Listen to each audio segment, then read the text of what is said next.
This is a video about how I managed to increase the size of my property portfolio by around 50% in 1 year. So by this time I'd become quite established in property. I already had a sizable portfolio, and this sort of thing comes about when you network or start to know who the good people are. As I've mentioned quite a few times, by then I'd found a really good, reliable estate agent, and he knew a very highly experienced solicitor who was himself a property investor and knew all kinds of laws to do with property. He'd represented landlords in court and had a portfolio himself. The advantage with this solicitor was that he knew all the ins and outs of property in terms of law. He had ties with another agency, and this enabled him to source properties for other people. He could ensure to them that he would be able to get properties sold. He was able to do this because he knew people like me. I had reserves, I had a portfolio, and I could prove what I had via statements. So from his side, when he went to estate agents, he could tell them that he was sourcing properties for people who would be able to pay for the property, and because there was trust involved between himself, the estate agent, and myself, we all knew the process would go relatively smoothly.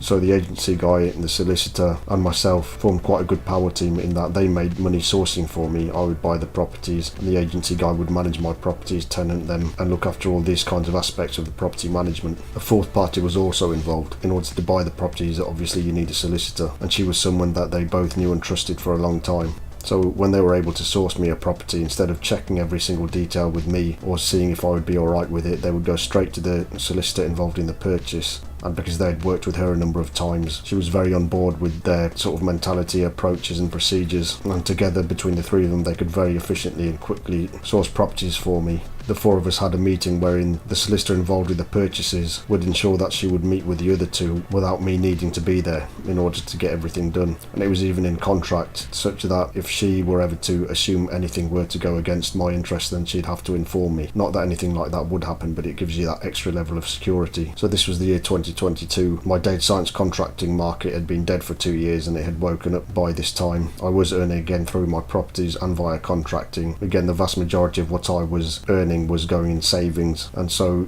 I had the funds there, and due to this setup with the two solicitors and the agency guy, I was able to get things moving quite quickly. So in terms of the process, the agency guy would source the property, the solicitor sourcer would help him assess it, either of them would go and do the viewings and determine what kind of works needed to be done. I believe the properties were sourced through another agency the solicitor guy had contacts with. I did not ascertain this, but I just left them to it because, again, business and building wealth is about trust and time. I knew I wouldn't have to double or triple check what these guys were doing because we all trust each other and that's how it works. And so because the solicitor guy had ties with another agency who he sourced the properties via, then they were actually able to give him the properties below market value, which I ended up buying. So in terms of time, I did not need to go out and search and check and take contractors and get quotes and estimates for fixes. These two would go out and do all the work, even source the properties BMV, and then they would go via the purchase solicitor to ascertain all the legal work and put the properties through as quickly as possible. So because the solicitor guy was familiar with all the legal processes, he dealt with so many throughout the years, he was able to get these properties put through and bought very quickly. So this happened for property after property in 2022. There was an issue that I believe they overlooked that did become a bit of a problem. When you get a mortgage, there are a bunch of solicitors on the mortgage panel, and these solicitors may not be the same ones that offered to put your property through, and this happened to be the case with me. So the purchase solicitor was not on their panel, and this did actually cause some issues at the time. I think I ended up having to get another lender, but I'll have to double check that. But these sorts of things can happen in property. Even people with a lot of experience can sometimes overlook things, but there's always ways around. The point is not to give up and just keep trying in different ways, and in this case keeping on trying didn't actually take that much effort to get the situation resolved, because I was able to buy property after property. So in the year 2022 I bought about 5 properties this way. Some of them I didn't even have to view, they were then tenanted and managed, and quite a few of them went into this social housing scheme because the agent guy had bought the social housing agency by then as well. I do recall the last property I bought that year was right before Christmas in December 2022, and solicitors putting through the property really worked hard in order to get things done. I did make a slight hiccup in one of the documents and they managed to fix it last minute, so the solicitors were working very quickly that year. What seems to have happened for me since then is that this power team I've had, they're not really working together anymore. The solicitor sourcer is doing his own thing because I think he's found funding money elsewhere. But also from 2023 onwards, if you're trying to buy a house, I've bought 3 since then, the process seemed to be moving much more slowly. I believe this could be due to a backlog backlog from COVID. Different people say different things. There generally seems to be a slow market, especially with the one I'm buying this year. This has taken 4 or 5 months and it's still not bought. But during 2022, it seemed to be the last boom time because my data science contracting was working. The solicitors seemed to be operating very efficiently, or maybe it's just my experience. So overall, I was able to increase my property portfolio by about 5 or so properties that year because of the ties I had built and the power team I'd made. There are always ways of doing these things, just networking and see who you get on with, but make sure they're trustworthy and that people say good things about them, and then the rest should take care of itself. Thanks for listening. See you next time.